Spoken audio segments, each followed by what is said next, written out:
British Land's share price fell 2% on the day it reported a 32% jump in pre-tax profit to £450 million.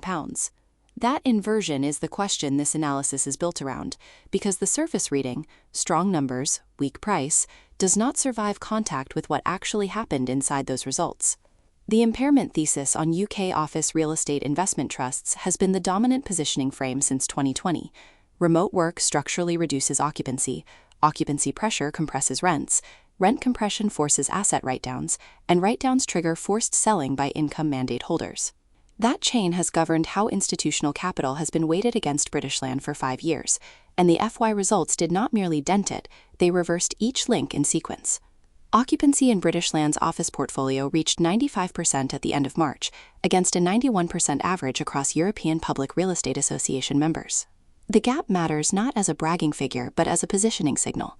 A 5 percentage point premium over the sector average at this stage of the post-pandemic cycle means British Land's campus product is absorbing demand that is not distributing evenly across the market.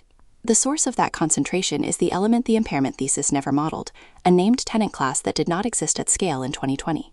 Anthropic, the developer of the Claude AI system, is among the firms cited as part of what British Land's chief executive Simon Carter called a new wave of demand from high-growth AI and innovation-led businesses.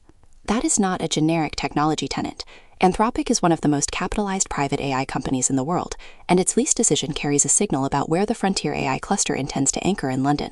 The 222,000 square foot double lease commitment at Broadgate is the concrete transaction beneath the headline, 2 large occupiers simultaneously committing to the same campus, which is the leasing structure that locks in rent and compresses future vacancy risk in a single event. Rental value growth landed at 4.9% against a guided range of up to 5%, meaning the top end of management's own forecast was nearly achieved, in an environment where the interest rate backdrop has become, in Carter's own words, more uncertain.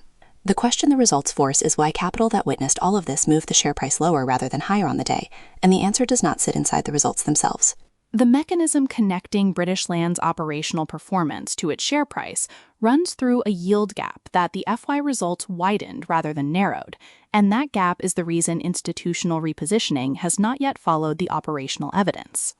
CoStar data places London's transaction-based office yield at 6.5% in the first quarter of 2026, up 50 basis points from the prior quarter, and up from a recent low of 5.8% in the third quarter of 2025. Rising yields on transactions mean buyers are demanding more income per pound of asset value, which is the market's way of saying it has not yet priced the occupancy and rent evidence into capital values at the rate British Land's fundamentals would imply. The yield spread between central London offices and the Big Six regional markets has narrowed to 310 basis points from 430 basis points 2 quarters ago, when the gap reached its widest point this century. That compression is the countersignal that belongs inside the repricing argument. Regional capital is beginning to move toward London office exposure, which is the earliest observable step in an institutional rotation before the primary institutional cohort follows.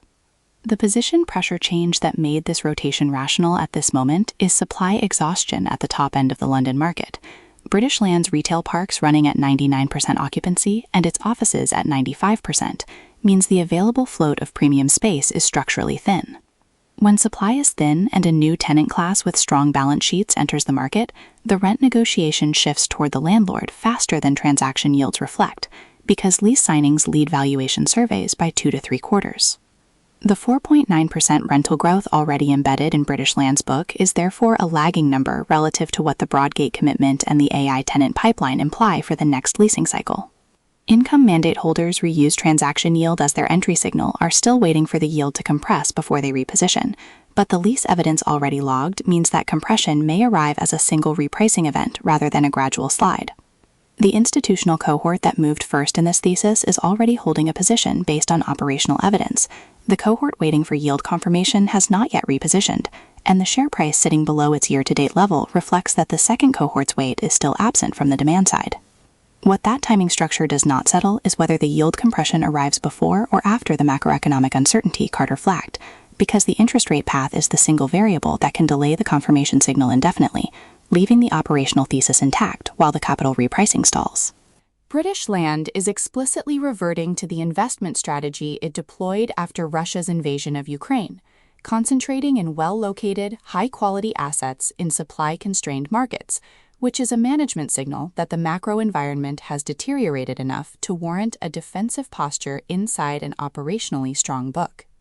That combination, strong occupancy, strong rents, defensive capital allocation, is the condition under which a real estate investment trust should be repricing upward, and yet the year-to-date price decline of more than 5% to 377 pence tells a different story about where the weight of capital currently sits. The reversal card is this. British Land's retail park portfolio has returned 12% annually since the company expanded into it in 2021. The parks are at 99% occupancy, and the chief financial officer, David Walker, described them as the best performing part of the sector. But the market narrative around this company is entirely organized around the AI office thesis. The retail performance is not a separate story. It is the income floor that makes the office repricing argument survivable if the AI tenant wave takes longer to translate into valuation than the lease pipeline implies. An investor holding British Land is not making a single-factor bet on AI office demand. They are holding a blended income stream where the retail component is already delivering, and the office component is pricing in a future that has been signed but not yet capitalized. The verification benchmark introduced at the start of this analysis, Anthropic as a named anchor tenant, resolves only one part of the thesis. It confirms that a new tenant class with capital depth has committed to British Land's campus format.